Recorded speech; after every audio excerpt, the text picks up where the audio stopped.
Muy buenos días, o buenas tardes, o buenas noches. Estamos acá en una nueva jornada de entrevistas. El día de hoy, nuevamente en el canal, Lucas Carena. ¿Cómo le va, estimado? Muy bien, Anónimo. Ya segunda vez, segunda parte. Eso, Volumen 2. eso. Sí, la otra vez quedamos con muchas preguntas en el tintero porque, bueno, es como estar ahí con una caja de sorpresa. Uno hace una pregunta y sale un mar de respuestas muy interesantes todas. Y esperemos que el día de hoy Bueno, también sea muy grato para todos los que están acá en el chat. muy agradecido por la invitación. Estoy con muchas cosas, pero siempre hacerme un lugar para conversar, con gente que sea parte que son de nuestro hermano vecino país chileno, siempre es grato y me da mucho gusto. O sea, hay mucha conciencia, mucho espíritu patriótico en Chile y eso realmente a mí me congracia, me colma y me gusta hablar con los hermanos chilenos porque aparte compartimos hoy más que nunca perspectivas de protección de nuestro suelo, ¿no? Sobre todo son los dos únicos países que realmente forman el extremo más austral, ¿no? Del continente americano. Tenemos esa mirada hacia la Antártida común que no compartimos ni con Uruguay, ni con Brasil, ni con Paraguay, otros países limítrofes. Es decir, con Chile tenemos que observar permanentemente qué pasa, ¿no? En los territorios gélidos de nuestra Antártida, Exacto. en nuestras Patagonias, en nuestras cordilleras. Y en ese punto creo que tenemos muchísimo para dialogar, ¿no? Con Chile y a mí me gusta muchísimo ese tema. A mí Es muy también. necesario. Es Es sumamente muy necesario, necesario. sumamente necesario. Estimado, el día de hoy lo he traído nuevamente al canal para desarrollar un temita que nos quedó pendiente la vez anterior, que tiene que ver con las posturas nacionalistas que usted defiende. Y cómo ha ido evolucionando esa postura y cómo se ha ido complementando con esta nueva vertiente que está surgiendo, que es el hispanismo. Me gustaría que desarrollaras más o menos eso en palabras simples para la gente. Bueno, sí, yo empezaría al revés. Efectivamente, nuestro nacionalismo, el que defendemos, es un recupero, ¿no? De la hispanidad, Mm. ¿no? Vos sabés que en épocas del Imperio Romano, la Hispania era el nombre que le habían dado los romanos a lo que era la península, lo que es Ujú. la península ibérica. Vos tenés en Europa continental, los montes Pirineos separan la península ibérica, hoy lo que es España y Portugal, ¿no? Ujú. Con esos puertos que lograron, ¿no? Llegar a nuestras costas. Digamos, esta península ibérica tenía, si se quiere, tres provincias más importantes para los romanos, que era lo que sería la Hispania ulterior, Baética, la Hispania citerior, Terraconensis, y la Hispania ulterior lusitania. Estas tres provincias que formaban parte de la romanidad, es decir, la hispanidad es una parte de la romanidad. Ujú. De hecho, hay una película muy famosa, creo que es de Radley Scott, Gladiador, muy Sí, famosa, ¿no? totalmente. Él era el hispano, sí. Eh, El español, donde, el donde español. el protagonista era un general Eh, de los ejércitos imperiales que le decían el español, claro. porque él efectivamente vivía en un territorio alejado, pero que formaba parte integrante de esa romanidad. Entonces la hispanidad es romanidad. Mm. Y como talante, como espíritu hispánico, España y la hispanidad, la Hispania, no es otra cosa que, eh, que el triunfo de ese talante continental del Imperio Romano. Claro. Es decir, Roma representaba, la grandeza romana representaba la civilización sobre los pueblos que en su imperio, que obviamente como todo imperio habrá adolecido de excesos, de demasías, de abusos, pero que a su paso generó civilización. O sea, con los pueblos al este, los pueblos germánicos, que eran pueblos bárbaros, así eran considerados bárbaros, había diferencias sustanciales, ¿no? De civilización. Hacia el norte, con los pueblos bárbaros sajones, Ujú. y Ahí parece que... hacia la zona de la península ibérica, el enfrentamiento fue con los cartagineses. De hecho, las guerras púnicas, de las que Roma se vale, ¿no? Las famosas guerras púnicas con Aníbal, ¿no? El bárbaro, y Escipión el africano. Las guerras púnicas representan el triunfo de la romanidad, o sea, de ese espíritu civilizatorio continental.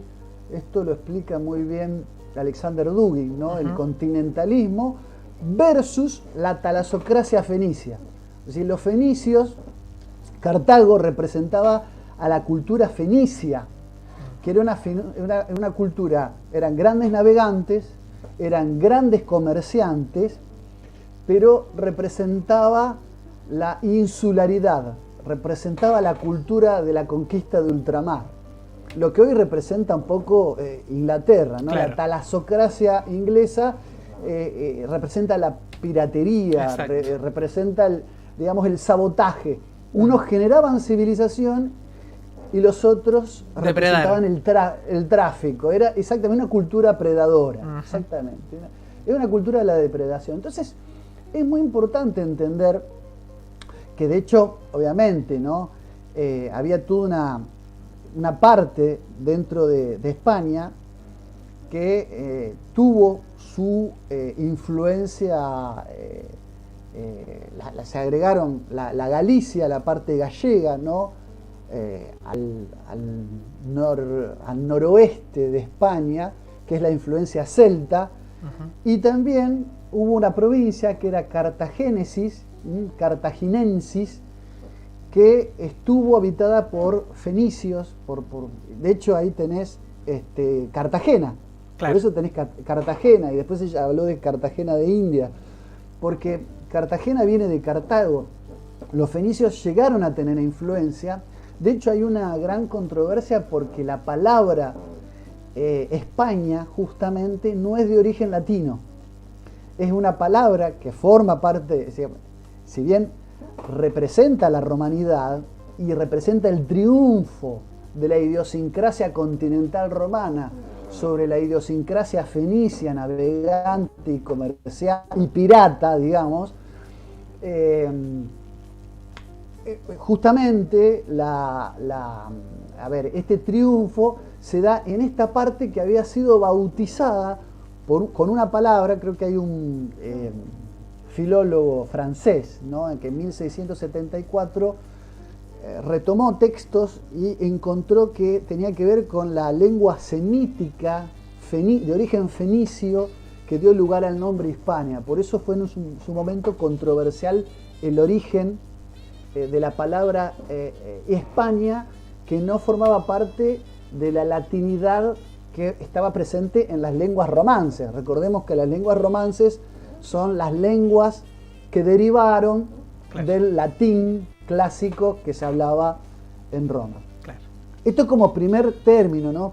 Pero es importante que la cultura fenicia o la idiosincrasia fenicia y la idiosincrasia imperial continental romana son dos modelos de mundo que se enfrentaron. Hoy el globalismo representa la imposición, o sea, el mundialismo tal como se lo ve, es la imposición de esa cultura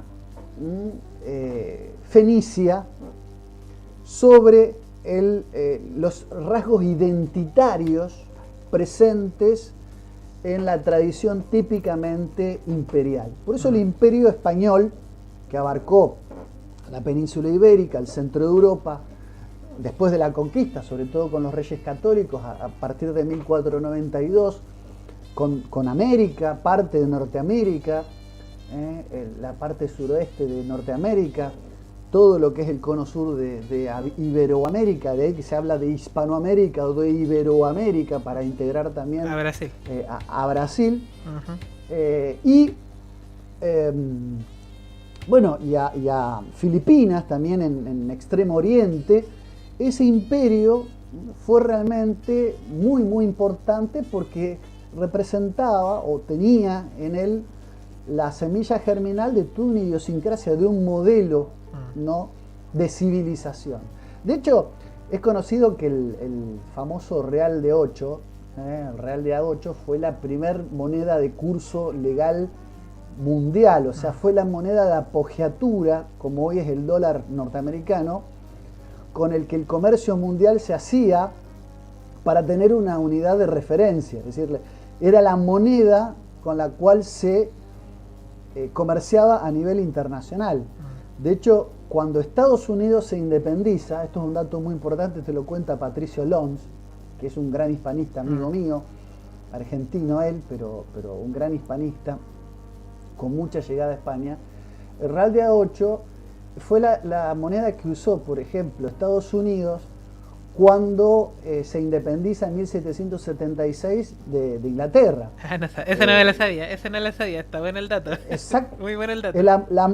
La primer moneda de curso legal, incluso en Estados Unidos, hoy Estados Unidos de América, era el Real de 8, y no tuvo moneda soberana, no tuvo moneda propia hasta 1857, donde se pone el Spanish Dollar, que significa, exactamente, que es el talar español. Claro. De hecho, el talar español o dólar español es la moneda que suplantó al Real de A8, y que si se analiza, o sea, a mí me gusta mucho la numismática, pero tendría que un numismático analizar esa S con las dos columnas, ¿no?, que todos conocemos. Son las columnas de Hércules plus ultra, y la S de Spanish, claro. S de Spanish, o sea, hoy el dólar llamado americano en realidad sigue conservando la S de España. Claro. Y hoy el dólar americano, la Sajonia, ¿no?, el imperio anglosajón, impone la moneda quizás que regula las relaciones comerciales a nivel mundial, con todas las mutaciones, ¿no?, porque además hasta la década del 70, con la caída del orden de Bretton Woods, el patrón mundial del dólar estaba apoyado en el oro, pero eso se modifica en la época de Nixon, si no me equivoco, y el patrón deja de ser dólar-oro para ser dólar-dólar. Entonces hay como una especie de economía flotante en manos de la hoy Reserva Federal de Estados Unidos. O sea que eso ni siquiera es algo propio de Estados Unidos, es de las finanzas, del mundo de las finanzas y de los bancos que controlan la Reserva Federal de los Estados Unidos, ¿no? Claro. Iba a agregar que deja de ser dólar oro y pasa a ser dólar petróleo, y el petróleo es algo que va variando en el tiempo, o sea, no es abundante eternamente, se van agotando los pozos, entonces hay un momento en el que el dólar va a valer cero, va a depender. De hecho, el año pasado creo que fue, o antepasado, que el barril de petróleo estaba a menos 30 y tantos dólares. Te daban plata por ir a recogerlo. Claro. Efectivamente, como algún sustento real la moneda siempre tiene que tener, ¿no? De hecho es interesante la teoría cualitativa de la moneda, ¿no?, de Rivera y Allende, para entenderlo. Se tomó como referencia el barril de petróleo, ¿no? Claro. Pero claro, con las fluctuaciones se han generado situaciones ridículas como la que vos, Anónimo, acabas de presentar, de que podías tener una referencialidad con números negativos. Sí. Eso, claro, es una cosa ridícula. Pero bueno, ¿qué es el nacionalismo para los pueblos iberoamericanos, hispanoamericanos? Es la preservación del mundialismo, que sería la imposición de la idiosincrasia fenicia, de la usura, prestamista, que no tiene que ver con ese arraigo identitario que en el fondo forma parte de la hispanidad, como a su vez una parte, insisto, valga la redundancia, integrante de la romanidad. En el fondo nosotros seguimos siendo ese bastión de lengua castellana, de una lengua latina, ese bastión, esa fortaleza inexpugnable, donde pervive algún rasgo que no se adapta al modernismo, que triunfa con la cultura fenicia y que fue avalada, ¿no? Se mete en Europa con la Reforma Protestante a partir del siglo XVI, con el modernismo, con la ilustración, sin lugar a dudas, en el siglo XVIII, y que bueno, hoy sí domina en realidad la economía financiera a nivel mundial, ¿no? Yo creo que los rasgos identitarios de Iberoamérica son una especie de fuerte, una valla de resistencia, bastión de resistencia frente a ese mundialismo de talante fenicio. Eso es lo importante. Y junto con ese trabajo, digamos, de entrismo, de infiltración, los ingleses son, y le hemos dedicado hace poco un programa con Pablo Dávoli en La Brújula, son los encargados de forjar y de inocular en Occidente sobre todo la leyenda negra, para Totalmente. justamente hay una batalla metafísica entre el imperio español y el imperialismo británico que hoy representa esa cultura. Es una nueva batalla, una nueva guerra púnica, es una nueva batalla de Cartago, ¿no? Los fenicios han avanzado de manera sigilosa a través del tiempo y han revertido esa grandeza de Roma a través de la leyenda negra, haciendo que nosotros tengamos un desapego por nuestro idioma, por nuestra religión católica, que no tiene que ver solamente con el rasgo sustantivo de la religión, sino también con un elemento identitario. La religión hizo a nuestros pueblos. Después cada uno puede tener su creencia, pero no se puede negar la incidencia de la España de los Reyes Católicos en la constitución identitaria de nuestros pueblos. Totalmente. Eso no se puede negar.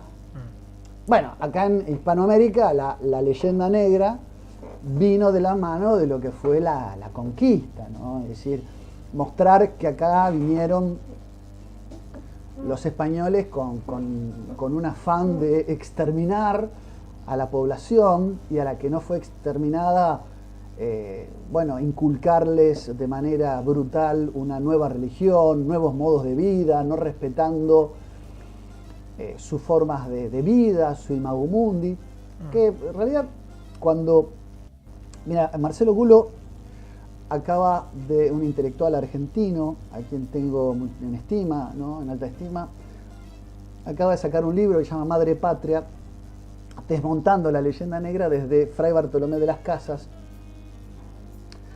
hasta el separatismo catalán que se está viviendo en España. Así, todo eso está integrado en este libro.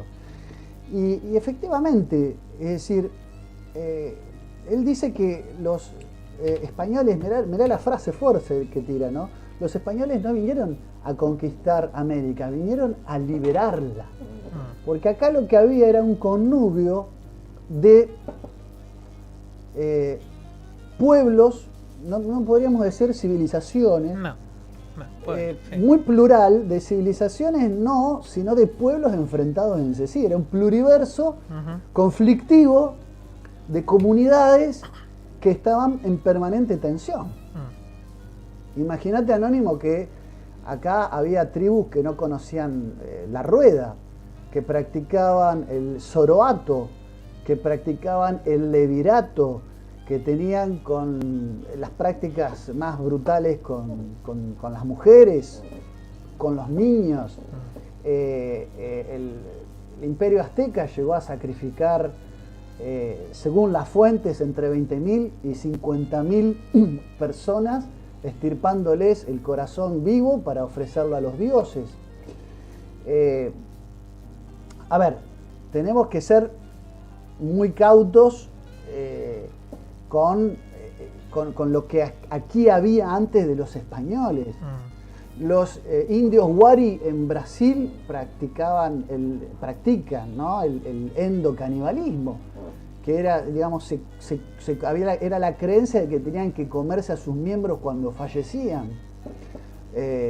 Los indígenas amahuacas en Perú también tenían una práctica muy insólita. Consideraban que para preservar el alma de los que morían había que comerse a su cuerpo. Entonces los enterraban y un mes después del entierro había otra ceremonia donde exhumaban el cadáver, es decir, los desenterraban. La carne podría. Y con la carne ya casi en estado de putrefacción, de descomposición, se hacía una especie de olla popular, se lo hervía y se los comían. En la zona de Perú, cerca, digamos, del Imperio Inca. Entonces hay que ser muy cauto cuando tomamos la leyenda negra alimentada por Fray Bartolomé de las Casas, que fue, es verdad, fue un fraile que abjuró de su encomienda, de su actividad como encomendero. Él estaba rodeado de sirvientes y abjuró de todo esto, generando una petición a España para abolir el sistema de encomienda. Y tiene un debate en Valladolid en 1550 con Ginés de Sepúlveda, donde hoy la historia oficial te hace ver a Ginés de Sepúlveda como un supremacista español que consideraba que los indígenas, los nativos, a mí me gusta llamarle, que los nativos iberoamericanos estaban como en un estado de atraso, ¿no? Civilizatorio. Pero a la luz de muchas prácticas que hoy se están revisando, Ginés de Sepúlveda en realidad lo que estaba diciendo es que vos tenés estado de salvajismo, estado de barbarie y estado de civilización. Hay una tipología establecida para saber cuando una comunidad alcanza ciertos estándares objetivos. Esto no es subjetivo, digamos, decir no, porque hay que respetar cada cultura. No, hay estándares objetivos que hacen que una comunidad viva en estado de salvajismo, en estado de barbarie, que sería un estado intermedio, y en estado de civilización. Bueno, muchas tribus, no todas, pero muchas tribus vivían en nuestros territorios en estado de salvajismo, ¿no? Por condición infrahumana objetiva en la que desempeñaban eran apenas cazadores y recolectores, no cultivaban la tierra, no domesticaban animales. Entonces, esto no es simplemente el encuentro de dos mundos, donde uno se impuso contra otro. Acá lo que hubo fue un intercambio, sí, de formas de vida, y lo que es realmente un mito es lo de la voluntad de exterminio que vino con los españoles. Primero por datos objetivos. Mira, yo acá justo estaba revisando, vos me habías dicho de hablar de la hispanidad, un texto acá de un amigo acá argentino, Cristian Rodrigo Iturralde, les recomiendo el libro, sí, lo entrevisté en el canal. Sí. Bueno, Fin de la barbarie. Dice que cabría recordar que Hernán Cortés conquistó el imperio precolombino más extenso de la historia con 300 hombres en menos de 24 meses. Estamos hablando en 2 años con 300 hombres, y que Pizarro hizo lo propio con 170 hombres frente a una población de 3 millones de incas y de 300.000 guerreros. Yo le he dado vuelta a ese asunto, y mira, desde el agnosticismo, desde el agnosticismo que yo tengo, hay algo que yo no, es incuestionable, que hay una evolución que entrega el catolicismo o el cristianismo en general versus las religiones paganas. Una, que pasan de tener un monoteísmo a tener muchos dioses que eran conflictivos entre sí y que pedían adoraciones distintas, que eso lo tenían los bárbaros, los tenían los romanos, lo tenían los grupos precolombinos.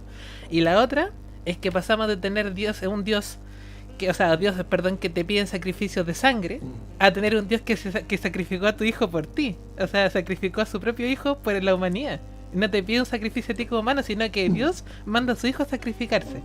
Y esa inversión es totalmente revolucionaria para los grupos precolombinos, y por eso existe este concepto de los famosos yanaconas, que dicen que son los traidores que se unieron al Imperio Español. Pero es que la ofrenda, el ofrecimiento o te unes al Imperio Español, el Imperio Hispano, o te sacrifican y te sacan el corazón estando vivo. Escoge, ¿cuál de las dos prefieres?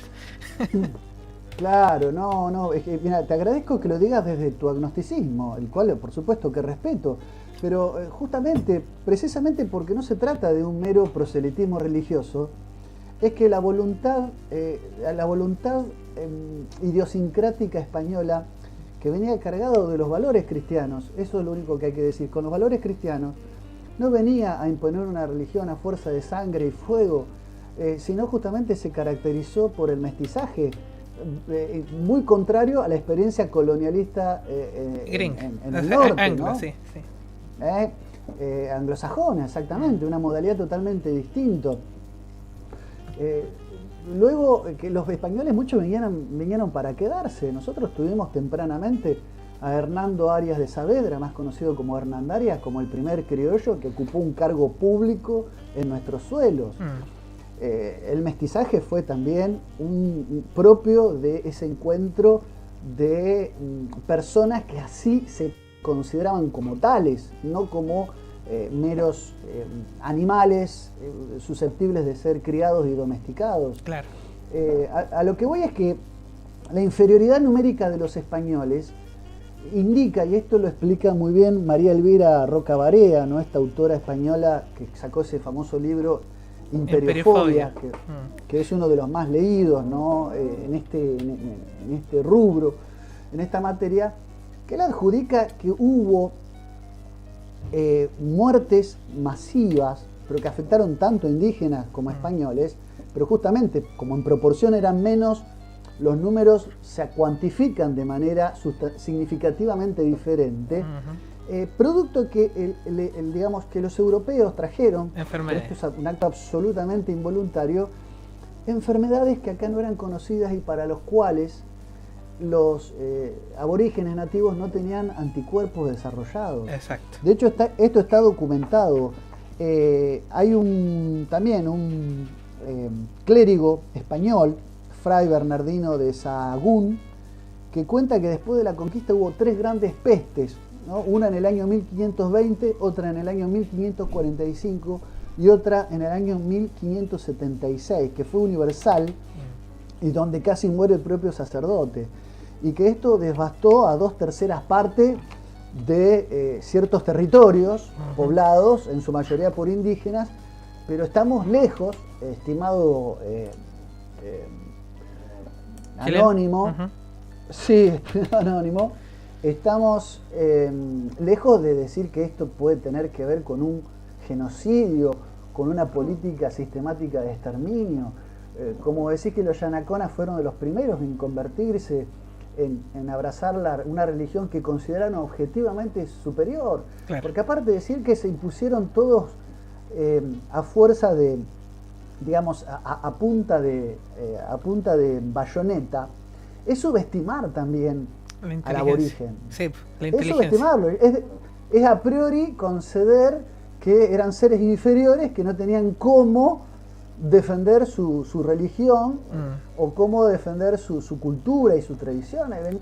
Efectivamente vieron rasgos de superioridad civilizatoria en esto que traían los españoles, y muchas tribus abiertamente se pusieron no al servicio, sino a la par de los conquistadores para dar batalla a los imperios que también eran, digamos, masacraban. Esto se ve, es muy interesante, ¿no?, en la película Apocalipto, ¿no?, de Mel Gibson. Sí, es súper bueno. Cómo la esclavitud y la servidumbre eran moneda corriente y moneda común antes de la llegada de los conquistadores españoles. Sí. Eso también hay que decirlo. No es que acá había un conjunto de pueblos libres que vivían armoniosamente en un estado edénico, ¿no?, sino que en realidad lo que había acá eran pueblos que sometían a otros pueblos de manera brutal, de manera salvaje, y con la llegada de los españoles la cosa cambió muchísimo. Claro. Se contribuyó, obviamente, de hecho, Fray Bartolomé de las Casas, hay un dato que Marcelo Gulo no lo cuenta en su libro, pero lo sabe, que en realidad lo cuenta un autor, un literata, es un filósofo argentino, Juan José Sebrelli, que es que Bartolomé de las Casas tuvo, esto yo lo dejo picando para que lo están viendo lo busquen, tuvo una relación sodomita con un aborigen, que todo empezó porque él, como Erastés, convirtió en erómeno, que es la relación de dominio sexual, a un nativo, y que ahí, a partir de ahí, trabó como una especie de relación, de amistad y noviazgo, que lo llevó a ponerse en contra del sistema de encomiendas, etcétera, etcétera, que empezó. Todo esto lo cuenta Juan José Sebrelli, no lo inventé yo. Pero fíjate vos, ¿no? La herencia griega. Claro, tal vez la herencia griega, capaz que fue la herencia griega, pero sí, digo una relación sodomita para darle una palabra distinta a lo que es una relación homosexual, claro. ¿no? Hay que decirlo sin ambaje. Hubo una cuestión, un problema de alcoba que originó toda una especie de arrepentimiento o de transformación y que derivó en la semblanza de un Bartolomé de las Casas que siembra la semilla de la discordia y de la leyenda negra, alimentada porque uno de los primeros biógrafos, ¿no?, que cuentan, la escudriñan la semblanza de Bartolomé de las Casas, es Juan Antonio Lorente, español que junto con el francés Voltaire son los dos grandes forjadores de la leyenda negra española y los dos grandes forjadores de la leyenda negra respecto de la Inquisición. Claro. Que si acá la conquista fue el modelo antihispanista presentado, o en contra de la hispanidad presentado en suelo americano, la Inquisición española fue la otra leyenda negra que se presentó en el Viejo Mundo, mostrando a la Inquisición, al Tribunal de la Inquisición, como el más aberrante redil infernal de tortura en nombre de la religión. Y a las Cortes de Cádiz como si fueran liberadoras, cuando los tribunales inquisitoriales, de ahí su nombre, el inquisitio significaba indagar, ¿no? Fueron tribunales que en relación a los otros tribunales que estaban existentes, ¿no?, en la época, ¿no?, eran suavecitos, eran suaves. Eran de los más civilizados, porque aparte está todo registrado documentalmente. Creo que fueron como 40 casos acá en todo lo que fue América.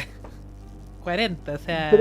Pero es un capítulo que deberíamos dedicarle otra charla, Anónimo, porque realmente también es largo, pero la leyenda de la Inquisición implica que la Inquisición vino no a presentarse contra un, como dice Antonio Caponeto, pueblo gimiente, doliente, sino contra un pueblo rugiente que buscaba y pedía a gritos que se persiga al delito de herejía. En esa época el delito de herejía era el delito más abominable porque era una sociedad teocéntrica, cristocéntrica, y la blasfemia y la herejía realmente hacía estragos, confundía, ¿no?, en materia de religión, donde se montaba todos los demás tipos de relaciones políticas y civiles. Eso hay que entenderlo. Totalmente.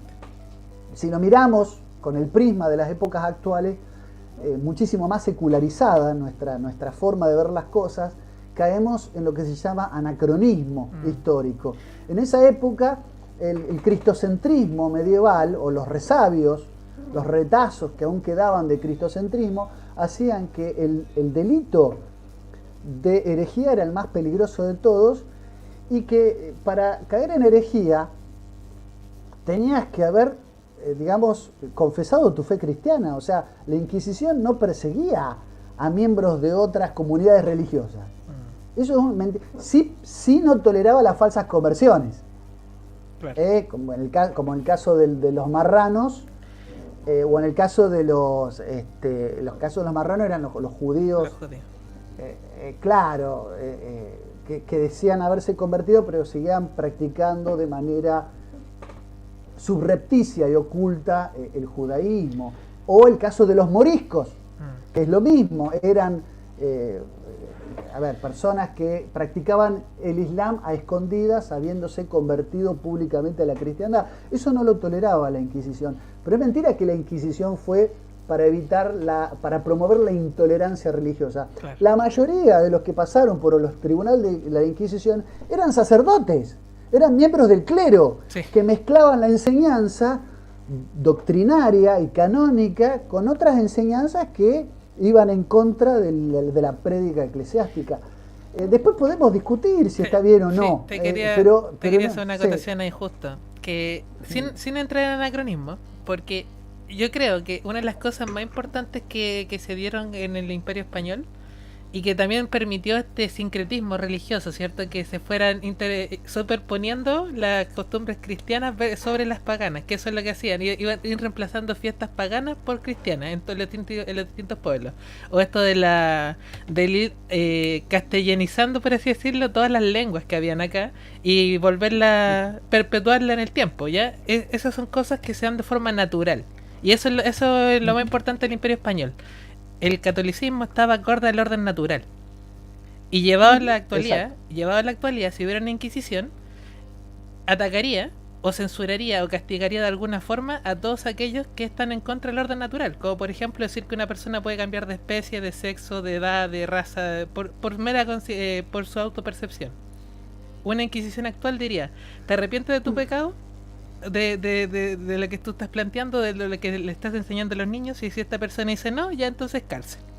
Porque no te van a matar. Si, insisto, la Inquisición prácticamente no mató a nadie, mató a personas muy pocas a lo largo de todos los siglos que estuvo. Efectivamente, incluso hubo algunas situaciones de, cuando el reo estaba desaparecido, se hicieron incluso hogueras simbólicas. O sea, ni siquiera la idea, porque hay que entender lo siguiente, es decir, el Tribunal de la Inquisición, y digo esto, pero ya insisto, es para otro capítulo, no quiero abrumar, que es la otra leyenda negra que Juan Antonio Lorente, biógrafo justamente, no casualidad, de Fray Bartolomé de las Casas, instala en Europa. El Tribunal de la Inquisición no prohibió digamos, la tortura como método que uno no avala, método que uno no condena, pero la institución de la tortura de la Inquisición española, insisto, siempre poniéndola en contexto, solo admitía 3 tipos de escarmiento, que eran la garrucha, el potro y el cordel, que implicaban, digamos, tensar al cuerpo, ponerle una especie de aro que apretaba el brazo, digamos, y la garrucha, ¿no? Que eran métodos que se hacían con la supervisión de un médico, ¿no? Y en el contexto de una situación expiatoria. No lo justifico, lo explico en el contexto de que, a diferencia de eso, es decir, a diferencia de eso, de lo que se vivía antes de la Inquisición, era el linchamiento público con despellejamiento, descuarticiamiento o picota. Pero si entonces, no hay que irse muy lejos, realidad, hay que ver los países musulmanes actuales. Sin juicio, pero aparte sin juicio. El tribunal justamente lo que hacía era darle un abogado, y el solo hecho, esto es algo que cuenta también Cristian en el libro, en el otro libro, en el libro de Tribunal de Misericordia, el solo hecho de arrepentirse era causal de absolución. Totalmente. Siempre que sea un arrepentimiento y no Sincero. incurrieras en el delito de la herejía nuevamente. Si Claro. vos decías, no, me arrepiento, pero a ver, era simplemente con hacer esa declaración te dejaban ir. Claro. Cuando antes del tribunal, la sola acusación de que alguien caía en herejía o llevaba adelante prácticas de brujería hacía que los linchamientos públicos se hicieran sin juicio. Entonces, más de una vez, y muchísimas veces, se condenaba a muerte de la forma más brutal y salvaje a un inocente. Entonces, hay que poner todo en su debido contexto. La leyenda negra española ha exaltado seguramente las miserias que pueden haber existido en América del Norte, dentro del Imperio Español, pero claro, y ha mitigado, ¿no? Ha menguado, ha mermado sustancialmente las atrocidades acometidas por el imperialismo anglosajón. Claro, con los apaches sobre todo. Del que Hollywood no se hace ningún eco. En El Renacido, donde está DiCaprio, ahí aparece una montaña de cráneos. Y esa montaña de cráneos está tomada de una recreación de una foto real. Que realmente hacían eso. Entonces, ahora porque ahora en la actualidad se está aplicando una nueva leyenda negra contra el imperio anglosajón. Ahora se están viendo esas cosas, pero antiguamente aplicaban eso mismo contra los españoles, la leyenda negra. Yo creo que lo que ha pasado es que el revisionismo histórico ha tomado nota, de hecho ha tomado nota a tal punto de que es de interés, es decir, la gente está despertando en ese... El mismo acá, uno de los promotores de la leyenda negra, en el sentido de la conquista, es un autor, Eduardo Galeano, que abjuró públicamente, y los medios han tratado de tapar esto, abjuró públicamente de su libro, dijo, si yo volviera a nacer este libro no lo habría escrito, claro, no lo escribiría de nuevo si yo tuviera... la que se llama Las venas abiertas de América Latina, abiertas de América cuenta, Latina. Sí. ¿no? Ese retrato pictórico distorsivo, claro, distorsivo de que los españoles eran realmente unos abusadores de unos pobres e inocentes e indefensos nativos. Eso no es cierto, eso no es cierto. Héctor Petrocelli también tiene sustanciales aportes sobre la materia. Y hay un montón, ¿no? Sobre la Inquisición tenés los libros de Alfonso Junco, La Inquisición sobre la Inquisición, Vicente Palacio Atar, ¿no? El libro de Cristian Rodrigo Iturralde, entre otros, que desmienten la leyenda negra. Acá lo que nosotros estamos en contra es de la leyenda negra en honor a la verdad. Por eso, si hubo defectos, como en todo sistema, esos defectos lo que ha hecho la leyenda negra es exaltarlos, exacerbarlos, llevarlos a una dimensión parabólica y ha acallado las miserias de quienes han sido los verdaderos cultores de la leyenda negra, que es el imperio anglosajón o imperialismo angloamericano. Sí. Entonces eso hay que decirlo en honor a la verdad, no para defender tal o cual posición, en honor a la verdad, ¿no? Y la gente está despertando. Fíjate que el libro de Marcelo Gulo, que también fue promovido por María Elvira Roca Barea, en España es bestseller. Hoy es uno de los libros por Editorial Planeta más vendidos. Digamos, Madre Patria, ¿no? De Marcelo Gulo Modeo, es uno de los libros más vendidos en relación y en el contexto de que la gente quiere consumir incorrección política. Quiere consumir incorrección política, no quiere quedarse con lo que ya le cuenta Hollywood todo el tiempo, que machaca con lo mismo. Entonces puede ser que en esa búsqueda de capturar el interés, una película como El Renacido o algunas películas, lo que ha generado Mel Gibson, insisto, con Apocalipto, con La Pasión de Cristo, o sea, han generado dentro, obviamente que es una pequeña minoría dentro del séptimo arte, que ha sobrevivido a duras penas, de personas como Mel Gibson, que ya están consagrados dentro de la pantalla gigante, pero no sin costos, ¿no? Con muchos costos. De hecho, Jim Caviezel, creo que es el actor que hace de Jesucristo en La Pasión, ha dicho que ha quedado muy proscripto de Hollywood por haber interpretado ese papel, ¿no? El interés de la gente por la incorrección política ha generado que algunos destellos, algunos atisbos por ahí perdidos de realidad, el sistema tenga a veces que involucrar. Claro. Porque si uno lo dejara, mentiría y distorsionaría absolutamente todo. En honor a la verdad y por demanda de los lectores y de los consumidores, algo más despiertos a partir del esfuerzo que se hace desde el revisionismo histórico de sacar a la luz de la verdad, lo que pasa es que a veces Hollywood tiene que ceder, porque si no, no lo mira nadie, digamos, y algunas verdades aparecen, o algunos atisbos, insisto, de verdad, aparecen reflejados, pero es minúsculo, es minoritario, es absolutamente marginal. No, y aparte que, bueno, esto lo hemos mencionado varias veces acá en el canal, que este asunto de la disonancia cognitiva, de entender que hay cosas que no calzan en el relato progresista que nos plantean, no le genera esta sinapsis a todo, no genera el potencial de acción a todas las personas. Tienen que golpearlos con la verdad para que realmente entiendan, pero con estos mensajes de Hollywood no basta muchas veces. Por ejemplo, volviendo al punto del orden natural, que antes estaba, y por qué se generó esto de que el reino de España, ¿cierto?, generó micro reinos acá esparcidos por toda América, y es porque la forma de jerárquica era como se construía también en los pueblos precolombinos. Muy distinto a lo que pasó con la República, que empieza a cambiarse Claro. esto y pasa a ser una cosa constitucional. Ya se escribe la Constitución y como está escrito en la Constitución esto es ley. Y obviamente eso no pasó. Y muchos grupos precolombinos, o sea, que ya no eran precolombinos, eran españoles, ¿cierto? Ya se habían mestizado después de 200 años, 300 años. Muchos de estos pueblos se opusieron a la República y pelearon por España. Y eso no te lo dicen. Y ahora, más encima que estos pueblos, eran pueblos, insisto, no eran naciones, se abogan de que eran naciones. Y impulsan este relato de plurinacionalidad. De que países de múltiples Claro. naciones, cuando no existían las naciones. Es un concepto moderno, principalmente. Ahí se cayó un poquitito. Absolutamente. No, no, esto del orden natural es justamente lo que generó. Es lo que generó. ¿Me escuchás? Sí, ahí sí, ahí sí. O estoy saliendo entrecortado. Puede que tenga algún problema de conectividad. Ya a esta hora, viste, bueno. Efectivamente, es como vos decís.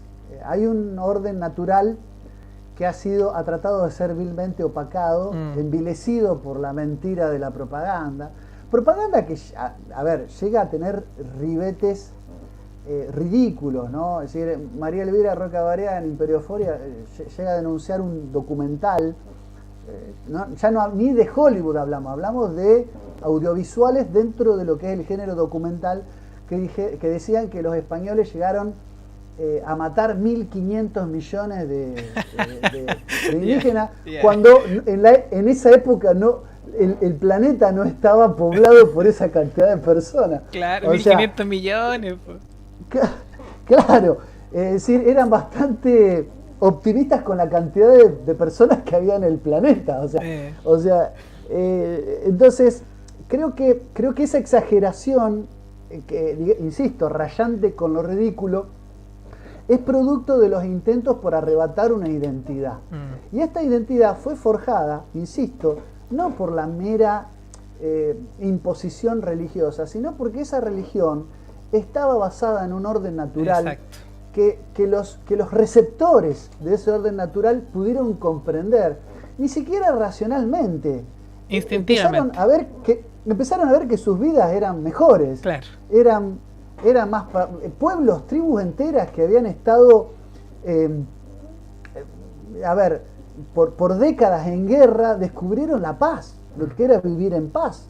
Es decir, hubo un estado de pacificación que generó que, bueno, esta nueva religión nos trae un mensaje con el cual podemos convivir mejor. A los fines prácticos, no tenía que ver tanto con disquisiciones teológicas del más alto nivel, sino que tenía que ver con que en la práctica cotidiana sentían que sus vidas de pronto se veían defender al indefenso, tener lazos de confraternidad, armonía entre los pueblos, todos salían ganando, ¿no? Sobre una suerte de religión, una religión común que era la cristiandad, pero sobre ese orden natural. Esto es muy importante decirlo. Ahora, la leyenda negra hoy tiene, y lo hablábamos creo antes de empezar, ¿no?, la transmisión, tiene fines balcanizantes. Exacto. Sigue fracturando, ¿no?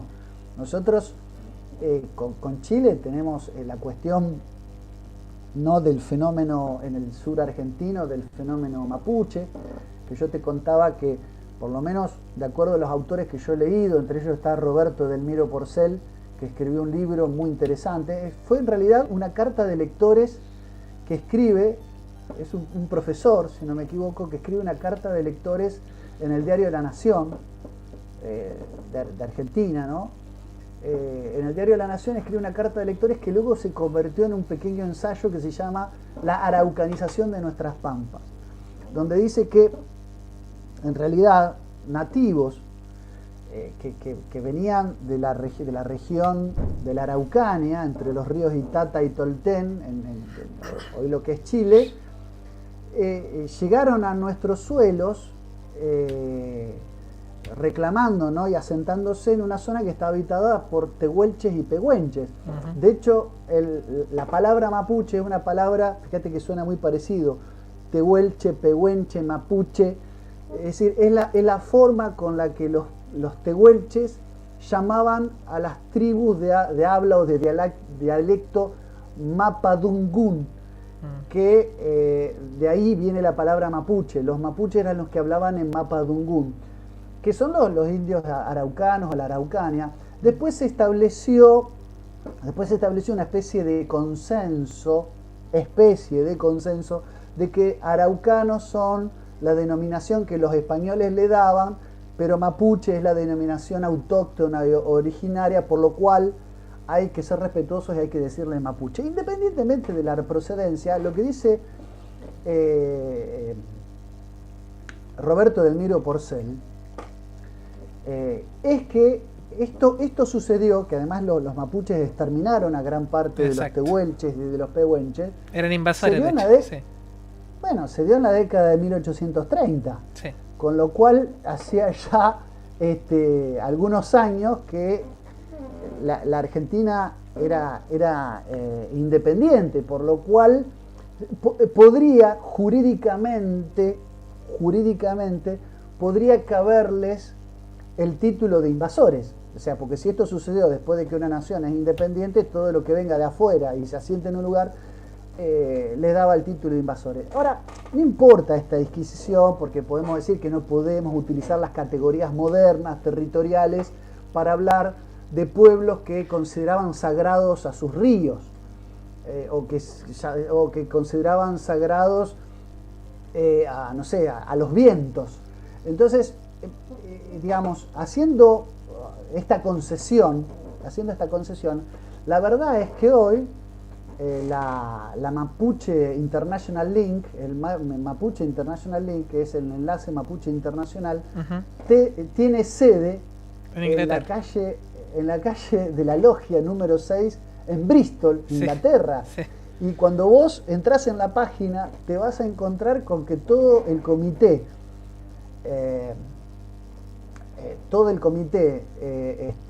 rector, todo lo que sería el consejo directivo de esta organización, de esta ONG, son todos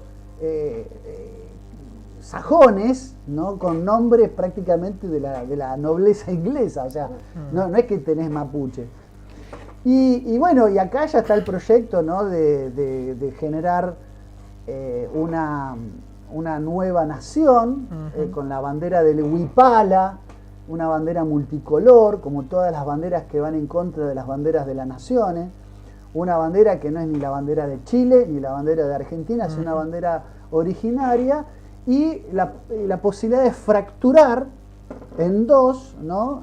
Norte y sur, de países como Argentina o como Chile, y que se le devuelva, porque ese es el término que utilizan, a estos pueblos mal llamados originarios, su territorio. O sea, la idea es balcanizarnos. Exacto. Cuando ya podríamos decir que en la etapa de independencia hubo elementos de balcanización, yo creo que lo hemos hablado.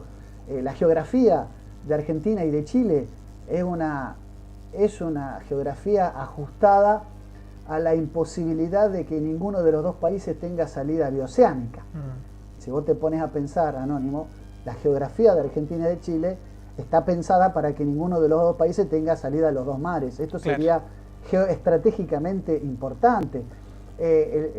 Uruguay, la teoría del Estado tapón, es un país que no digamos, con nosotros ni el tango ni el mate no nos divide absolutamente nada desde el punto de vista cultural. Sin embargo, es una nación independiente que sirvió a los fines de declarar al Río de la Plata de navegación internacional. Sirvió a los ingleses. Por eso, después de las derrotas que sufrieron los ingleses en 1806 y 1807... Ojo, te iba a decir. Y otro punto importante, que para la independencia de las famosas repúblicas que se formaron, los prestamistas fueron ingleses. O sea, se endeudaron más encima, todo el continente se endeudó con Inglaterra.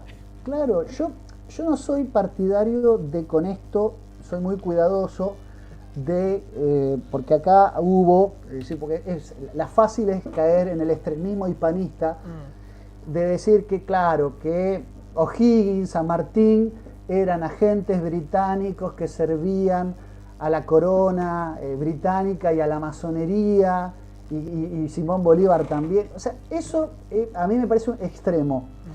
Yo creo que hubo un aprovechamiento en épocas de independencia, de una España tomada, de una España que venía obviamente de sucumbir frente al imperialismo napoleónico.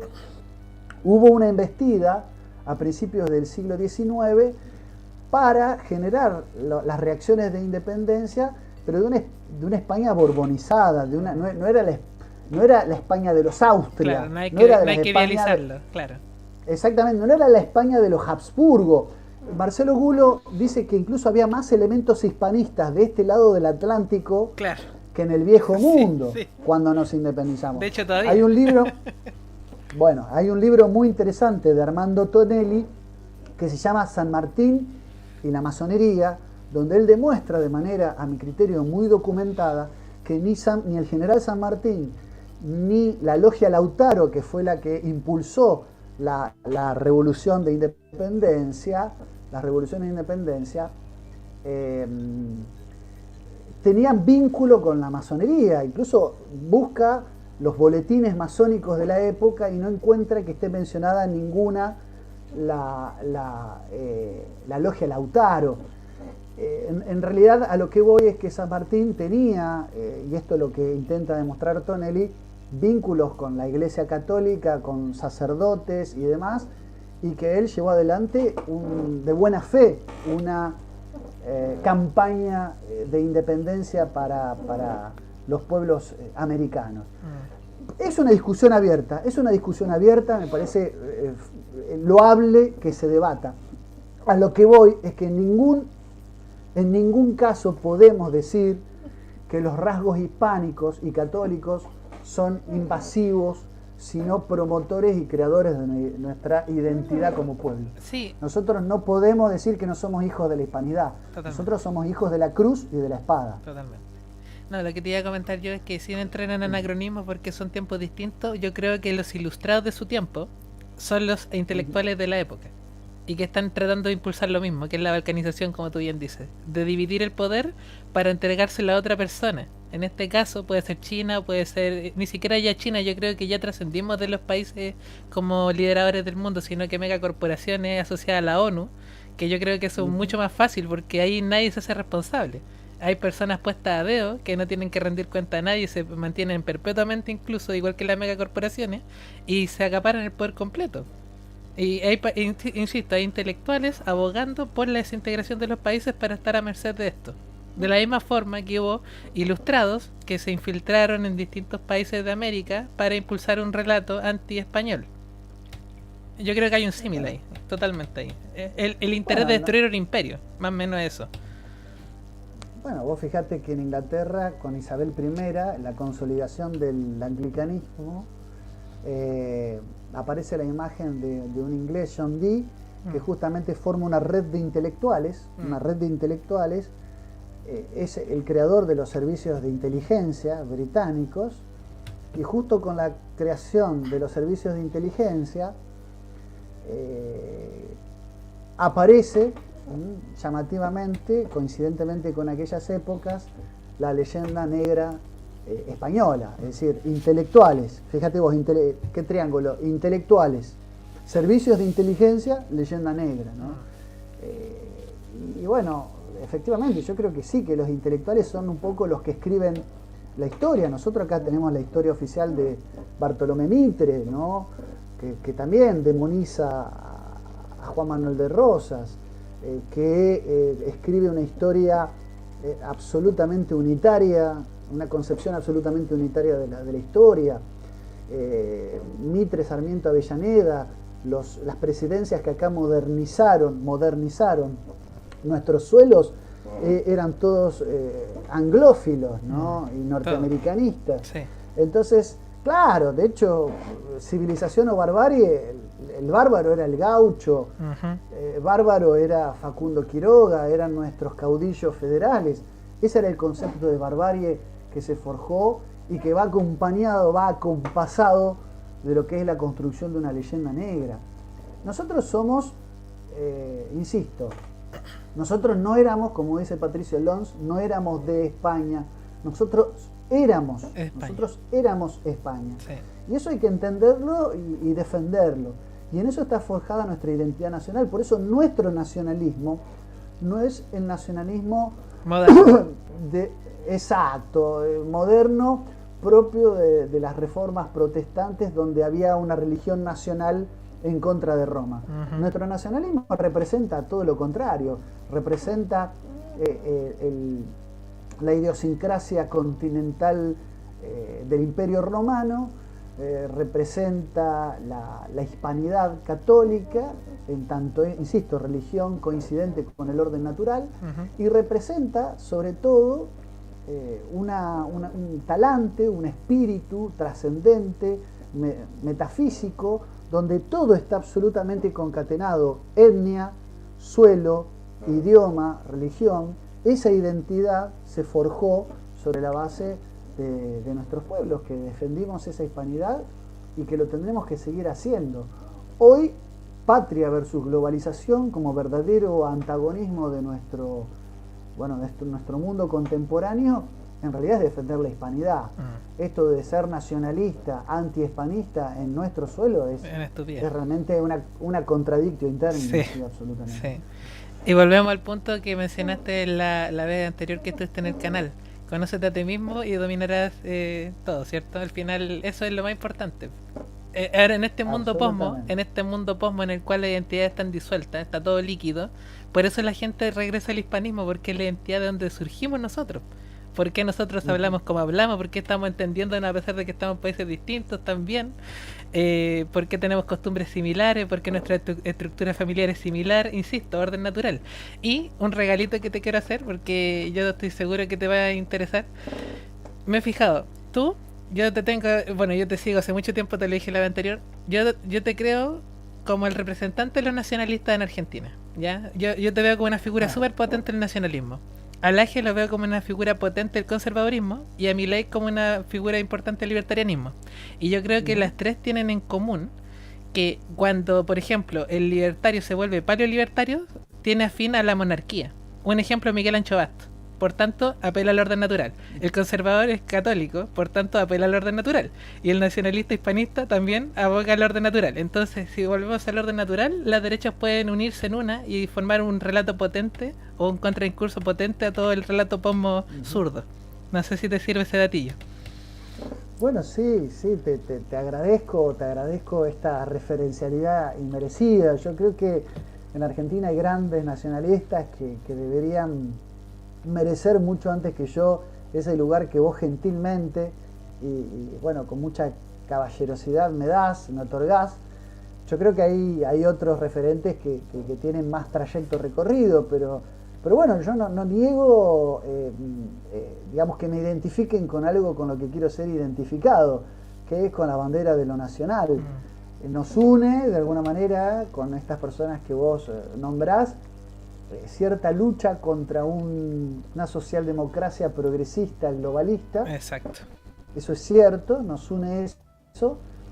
Nos separan indudablemente algunas otras cosas, no pensamos en todo plano de la misma manera, pero sí creo que estamos en un momento, estamos en diálogo permanentemente, por lo menos con Agustín, sin lugar a dudas. Te he visto con Laje, por eso lo decía. Claro, bueno, no, y creo que nosotros nos debemos hoy con esa gente debates, pero debates que tienen que estar en el marco de la racionalidad. Nosotros podemos discutir con Milei, con Laje, un modelo de país, pero para eso hay que tener país. Claro. Hoy lo que nos están arrebatando, nos están arrebatando de plano y de raíz nuestra propia identidad nacional. Sí. Y eso es lo que tenemos que defender en este momento. Entonces, yo creo que hay batallas estructurales y hay batallas circunstanciales. Y hay enemigos, así como hay enemigos estructurales y enemigos circunstanciales, también hay amigos circunstanciales. Y hoy las personas que vos, en muchos aspectos, ¿no? En la defensa de la vida, en el decirle no al aborto, no a la ideología de género, no a muchísimas otras aberraciones, basofias nutricias contra natura que nos quieren imponer, decirle que no a todo eso forma parte de esa circunstancialidad por la cual nosotros tenemos que no suprimir, pero sí postergar ciertos debates y unir fuerzas mancomunadas en el debate por la familia, por la patria, y por la vida, ¿no? Familia, patria, vida, son las consignas que tienen que hoy unir también a otros pueblos hermanos en una causa común. Después habrá tiempo para debatir sobre modelos más efectivos o menos efectivos.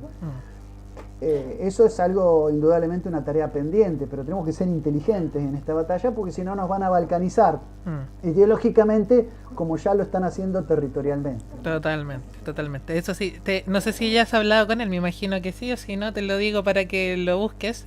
Trata de buscar a Miguel Ancho Bastos y charlar con él. Porque él es monarquista. Me han sugerido que... Sí. Ajá, bueno, sí, muy interesante. Sí. Entonces, muy interesante. Sí, los paleolibertarios están en contra de los estados modernos. Porque creen que es más legítimo, insisto, el orden natural. Y es súper potente eso, insisto. Y cuando uno regresa al orden natural, como que entiende dónde se juntan las derechas, dónde está el punto de intersección. Y eso es súper relevante.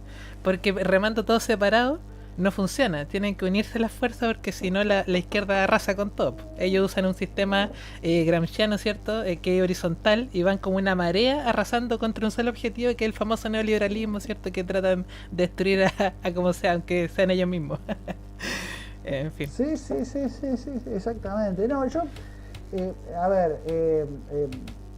insisto con esta idea de los amigos circunstanciales. Hay que saber articular el idioma adecuado con cada quien, ¿no? Y esto no es claudicar o abdicar de las propias posturas, es saber, hay que saber darle identidad que así la merece a nuestro interlocutor. Es como decía Carlos V, hablo español con Dios, hablo italiano con las mujeres, francés con los hombres y alemán con mi caballo, así decía Carlos V. Bueno, nosotros tenemos que saber hablar. Nosotros tenemos que saber ser políglotas, tenemos que hablar con cada sector de manera estratégica y contundente, pero en esa adecuación no debemos, obviamente, renunciar a nuestra lucha profunda y a nuestra lucha inerme, que es, insisto, a favor de la patria, de Dios y de la familia. Y cuando digo de Dios, no quiero evangelizar a aquellos que como vos pueden ser agnósticos o no estar seguros de la existencia de una inteligencia suprema. Incluso hasta puede haber un ateo, hombre de buena voluntad, que cree en un orden natural que puede regir la conducta de los hombres. Cuando hablo de defender a Dios, me refiero a defender... la verdad. Exactamente. Dios es bien, verdad y belleza. Si nosotros traducimos a Dios en bien, verdad y belleza, nada que sea bueno puede sino ser verdadero. Exacto. Y nada que sea bueno y verdadero no puede tener que ver sino con otra cosa que con lo bello. Exacto. Hay una actitud ética y hay una actitud estética que nos llevan a Dios. Entonces yo creo que toda persona de buena voluntad que busca el bien, la verdad y la belleza está de nuestro lado. Por eso digo, defender a la patria, a la familia, a la vida, a Dios, no implica una cuestión meramente evangelizadora ni proselitista, sino entender que acá lo que está en disputa es una lucha, una verdadera batalla metafísica entre el bien y el mal, y las personas buenas también son, a mi humilde entender, personas de Dios, y tenemos que reclutarlas a nuestras filas para dar la gran batalla contra aquellas voces que nos quieren cosificar, ¿no? Que nos quieren someter. Totalmente. Así que bueno, Anónimo, te agradezco un montón, todas estas charlas realmente que me termino enriqueciendo infinitamente, ¿no? Y es realmente un gusto porque me hacen, mientras vamos charlando, me hacen pensar cosas que a veces caen, si no, en el olvido, ¿no? O en el baúl de los recuerdos. Me refrescás cuáles son los fundamentos de mi lucha hablando contigo, y eso te lo agradezco porque me fortifica, ¿no? Me hacen redoblar la apuesta hablando mal y pronto, ¿no? Bueno, nada, aquí totalmente agradecido de tu participación nuevamente. Ojalá tenerte una tercera para ir rematando los puntos que quedaron pendientes. Cuando quieras. Excelente. Y como final, así como para poner broche de oro, yo creo que son las luchas de siempre: la realidad versus la imaginación, realismo versus nominalismo, y un naturalismo versus un positivismo. Y eso sigue increciendo. hasta, insisto, orden natural versus ficción, porque toda esta gente cree que con la mente puede alterar la realidad y eso no es así. Eso hay que tenerlo siempre presente y dar la lucha para defender lo real. Y como tú decías, lo verdadero, lo bueno y lo bello. Totalmente de acuerdo. Efectivamente, estoy de acuerdo contigo, contá conmigo por una tercera tertulia y bueno, y te dejo un afectuoso abrazo para vos y para todos tus seguidores que bueno, que está dando que hablar. Tuve muy buenas recepciones en mi canal cuando compartí la última charla que tuvimos. Muchos manifestaban que estaban esperando ansiosos este encuentro, así que bueno, esto de muy buena gana me tiene a bien traer conversar contigo porque según me han dicho muchos de los seguidores que tengo en mi canal estaban como esperando y celebrando este encuentro, así que estoy muy más que contento con estas charlas. Yo también, de verdad. Muchas gracias por esta participación, Lucas, un agrado total y muchas gracias a la gente que nos acompañó en el chat. Espero que la entrevista les haya gustado y nos vemos la próxima. Cuídense mucho, chao, chao.